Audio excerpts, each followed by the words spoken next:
Marshall skips away. Marshall skips away. Marshall's still going. Marshall's got Richards coming up outside. Now inside.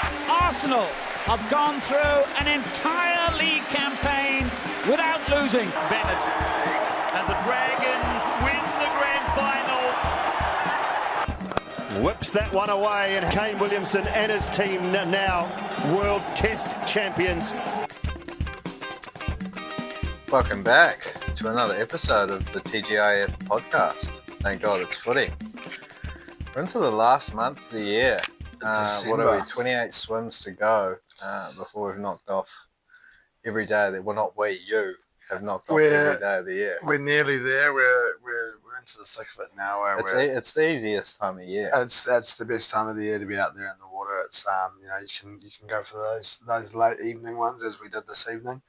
You can go for those early morning ones, either or, and they're all enjoyable. So that's good. It is. It's getting warmer. It's getting warmer. The sun's out, and it's light till about nearly 9 o'clock, which is bloody awesome. Yeah, awesome. We haven't long gone dark here, and it's 9:30 already. So yeah, kudos to daylight savings, especially when it's in. Big fan of it. Yeah, well and truly. Big fan of daylight savings. So shout out to you. December, silly season just around the corner. Yeah, it's crazy. It's probably going to be up there with one of my favourite months. I think December, everything that comes with it, and especially now being a teacher, I think having that start of that nice big batch of holidays, you can't really be asking for much more. Good conditions for golf, pretty ideal if you ask me. Yeah, December rolling into January, certainly ideal time of year. Shall we get into it? I suppose. In terms of NRL, there hasn't really been quiet too much. It's quiet when you get to this. Yeah, this December, NRL don't really go hand in hand. Obviously, we've had Bronson Sherry capping his little comeback to the NRL, signing on with the Dogs through to the end of 27. Thought he came in, and particularly second half of the season, once he got the match fitness back under his belt, was well and truly looking pretty good again. Obviously came back with an extra 20 kilos on his frame and a bit more power than speed, but he's still pretty quick. He's still got a signing for the Dogs. Still got a bit of pace on him, that's for sure. And it's a good little extension there for the doggies to make.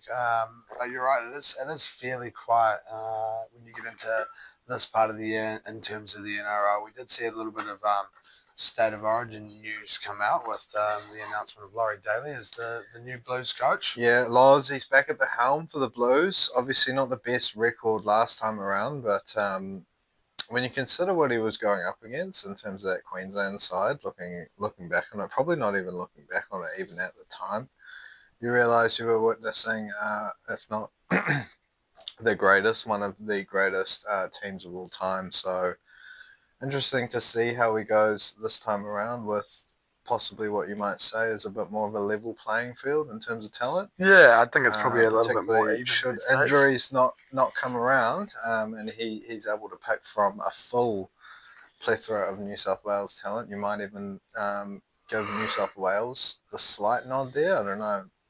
I'm sure a Queensland fan might argue the other way, but yeah. Obviously, Laurie famously breaking the drought of 8 in a row back in 2014. So, yeah, it's a wee while to come before Origin starts to heat up. Plenty of footy to be had before we get into any rep footy. That's for sure. You're right, but it'll be interesting. An interesting announcement. Yeah, obviously had to do something with Madge back in the NRL at the Bronx. So yeah. Laurie Daly, can't say I hate it, but obviously didn't have the best record first time around. But then again, you probably excuse that. Yeah, it's been a wee while since we've seen that big run there for Queensland, and obviously yes, he was the one to break that drought, as you said. So whether or not he can go out there and have some fortune there for the Blues this time around, we'll have to wait and see. But you're right, it's still a wee while to go until we get into any Origin footy. Fetty retired, I've seen over the last few days. Yeah, officially retired from commentating. Yeah, it's been a big career in rugby league. Obviously from his playing days back before our time, even his coaching days before our time, but a legend of the footy show and the commentary box. So it's going to be sad to see him go. Hilarious. Oh, some of the best legend. little clips from the footy show throughout the years. Yeah, such a funny bloke.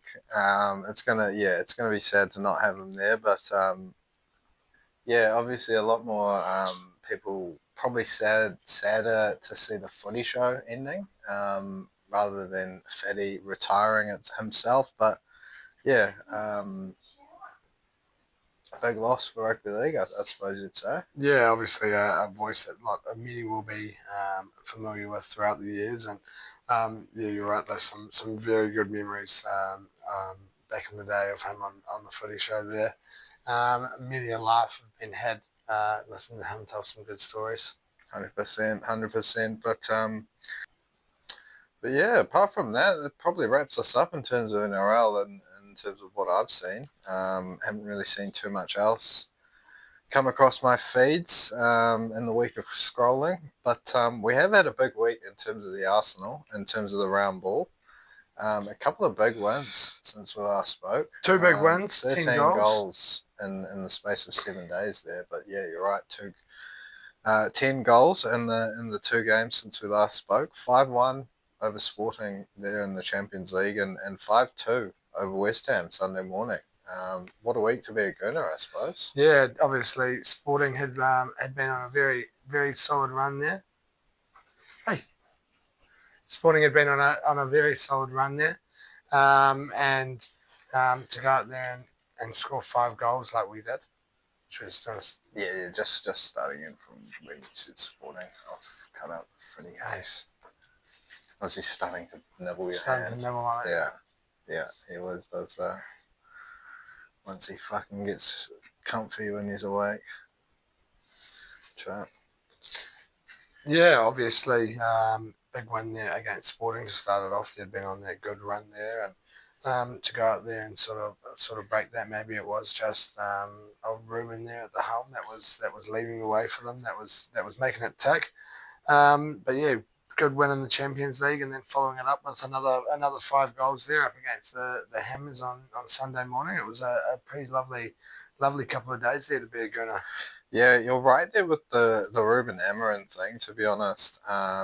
Haven't really followed enough of the old Portuguese league over the last couple of years to really make the call whether he was the difference or whether we've just swung into a really good patch of form at the moment. And yeah, probably a class above everyone else that Sporting may have played over that run. Obviously City involved there, but we know they're not themselves at the moment. But yeah, you're right. Ruben Amorim no longer at the helm. No fun for Sporting there. Obviously getting hammered. A couple of really easy goals for us as well. Almost walking in on 2 or 3 occasions there. I can remember Havertz and Trossard both stroking the ball home into empty nets. And then yeah, West Ham as well. Sort of, what was it, about 10, 15 minutes where that's 4 goals in. To be fair, to their credit, they came back with a couple. In 2 minutes. And a bloody nice free kick there from Emerson as well, and made it look like they might have a slither of hope. But that penalty right before half time sort of sealed the deal there, I think. And West Ham sort of sat back and tried to just stop it from getting any worse in that second half. And I think we were not complacent, but pretty happy with the 3-goal cushion. And yeah, I think once you rack up 5 goals in the first half, you probably have one eye on that Manchester United game on Thursday morning or Wednesday night for them. But yeah, great performance, great week for the Arsenal. Hoping to carry that momentum further and further. Obviously, Man City weren't able to do us any favours. Liverpool still maintaining that 9-point cushion at the top. So it's looking less and less likely with each week that goes by that we're going to be able to claw our way back in with a serious title charge. But all we can do is keep winning, and I suppose that starts on Thursday morning up against another one of our old foes in Man United. A big win over Everton on the weekend, 4-0. Obviously, Everton just Not really. not much to say Not much about them threat at the there. moment. Not much threat there from the Toffees in that one there, and not really in the best patch of form over the last couple of years. So it's a fairly easy result there. But either way, Rashford seemed to be firing, getting himself a couple of goals, and probably coming into that little bit of form at the right time there for United. Yeah, a couple of well, maybe not the second one so lucky, but the first one was quite lucky there for Rashford. But a couple of nice goals for Xerxes as well. Ahmed Diallo looks a heck of a player. He's a handy player. Yeah. And Archer on the wings is a tasty looking threat there. Yeah. So hoping hoping it was more of a case of Everton being bad, and we can continue recent trends against United, because we're coming in 3 wins on the trot against them. You have to go back a couple of seasons there to find the last United win, and 4 of the last 5 in Arsenal's favour there. So fingers crossed it can continue on Thursday morning there. I think no reason why not. Look, Amarin, he may be a great manager, but the way we're playing at the moment, I think there's not too many teams that could stop us, and you probably wouldn't put Man United in that bracket. Not at all. They've got the players that could probably damage us if we do have an off day. Obviously, their attacking threat is, reasonably potent there when you think of Fernandez, the 2 blokes we just mentioned, Bag and Doubles. Diallo's a great player. Garnacho can pop up with a goal here and there, but the way we're playing at the moment, you'd like to hope we can continue our form. And then it's Fulham on the weekend. A bit of a double up. It's a packed schedule post the international break, which is what we want to see. It's exactly what we like to see as domestic football fans, I suppose you'd say. It's certainly over international. Oh, well and truly, I think I'm like that with most sports. I prefer club sport to any form of representative sport.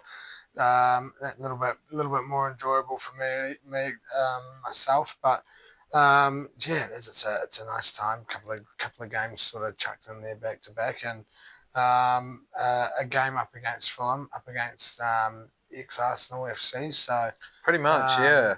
See Emi, we'll see Reece, Leno, Iwobi. Iwobi scored a good goal there the other day, so it'll be a tough one. This one here as well, I think, up against Fulham. Iwobi got the assist up against Spurs. Is that what you're saying? What you're meaning? No, it might have been the week before, maybe. The real nice one with his left foot. Yeah. That was a lovely goal. Was that not against Wolves, maybe? Not too sure who was I can't remember, but I remember watching that one, and hell of a goal. You're right, ex-Arsenal FC, a little bit of a similarity with what you might see later this year with Penrith up against the Tigers. But yeah, look, Fulham currently sitting in 10th. They've been a little bit up and down this season, but again, they've got the players that, should we have an off day, can really do the damage, and that was the case last year. They picked up 4 points against us. A little shock win for them at the Emirates as well to boot. So, I mean, we're past the point now of really having any games where we can avoid a slip up now, being 9 points behind. Only 1 game in there still to play up against Liverpool. So, you win that brings it back to 6. So, we're in the situation where we need them to slip up now. So a game like this up against Fulham should really be 3 points, I think. You'd like to hope so. Odegaard back and linking up well with Saka at the moment. So it's a scenario where you'd be expecting an Arsenal win in this one.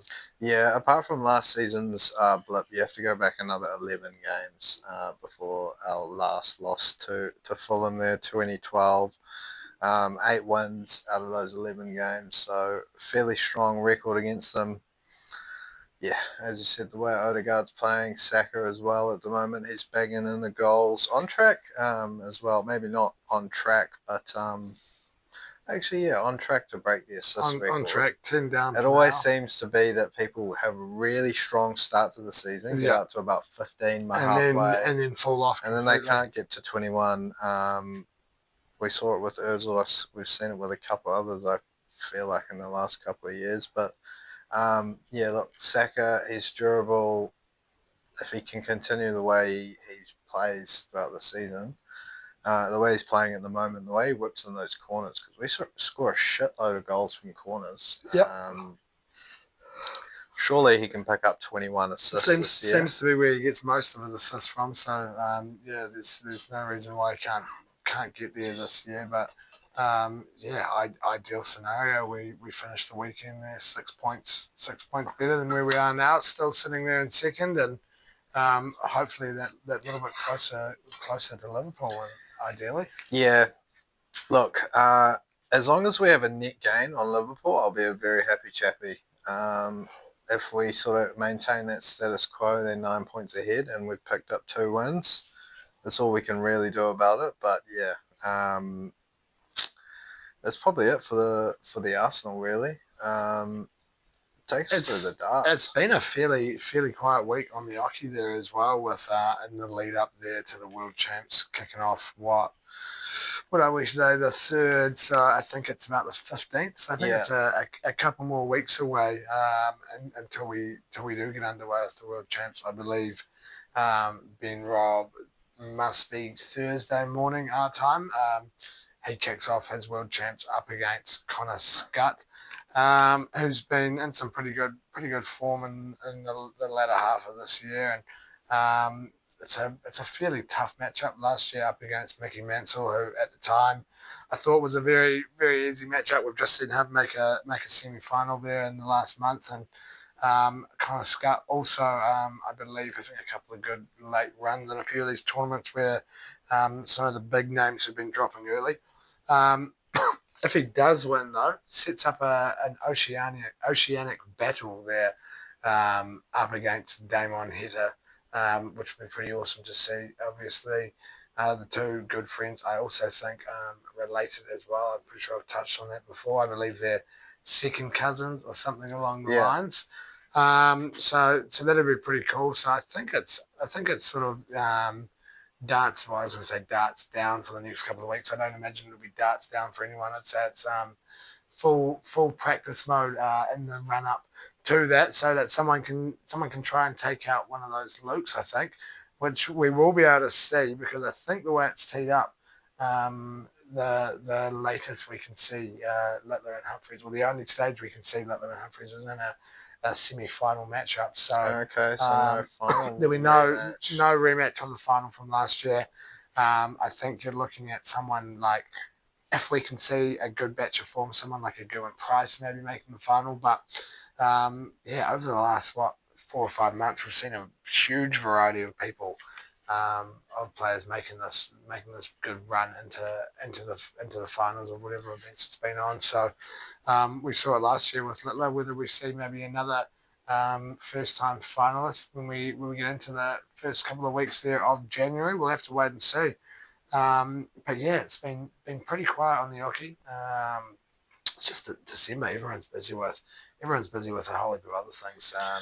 To be getting too in depth with any sports, I would imagine at this time of the year. Yeah, look, obviously don't want to touch on the Black Caps getting absolutely handed. Yeah, poor from the English there. I tuned in for a little bit on Sunday, just listening in, and they were saying, what are the Barmy Army going to do? They're not going to be able to get to a 5th day there, and then back in the car maybe about 2, and it was all done and dusted. So pretty poor showing from the Black Caps. The Breakers had someone drop a 50-point game against them the other day. Again, wasn't watching, just listening on SENZ there. Can't remember who it was, but yeah, I think he dropped 53 in the end. Not really a good time for New Zealand sport. I guess the highlight for New Zealand at the moment on the world stage or on the outer stage there, Auckland FC, 5 from 5, 5 clean sheets, and it's coming into this weekend's New Zealand derby, sitting there top of the table. Yeah, and Chris Wood scoring another goal. Chris Wood scoring another goal, yep. Getting Nottingham Forest back to winning ways there against Ipswich. But yeah, that's probably us for another week. So if you've made it this far, thanks for listening or watching. If you're on YouTube, remember to give us a like, 5-star, subscribe to the potty and all our socials. Enjoy your week ahead. If you're having a punt, make sure to do it responsibly, and remember to tune in next week. We'll see you then. Ciao. Marshall skips away. Marshall's still going. Marshall's got Richards coming up outside. Now inside. Arsenal have gone through an entire league campaign without losing. Bennett and the Dragons win the grand final. Whips that one away, and Kane Williamson and his team now World Test champions.